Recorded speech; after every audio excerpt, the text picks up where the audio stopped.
Sponsored by RxCardClub.com. Get a free prescription drug card and save up to 85% on prescription drugs.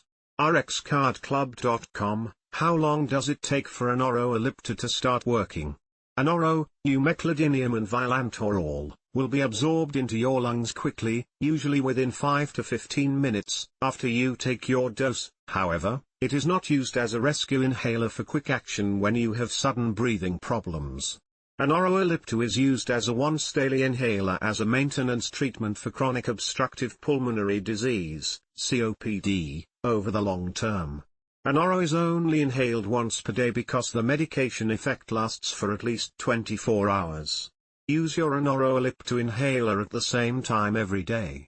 Anoro, from GlaxoSmithKline, is administered using the Ellipta inhaler. You'll still need to use your rescue inhaler, for example, albuterol, for emergency situations when you are having breathing problems. Anoro Ellipta is not approved to treat asthma. RxCardClub.com. Get a free prescription drug card and save up to 80% on prescription drugs.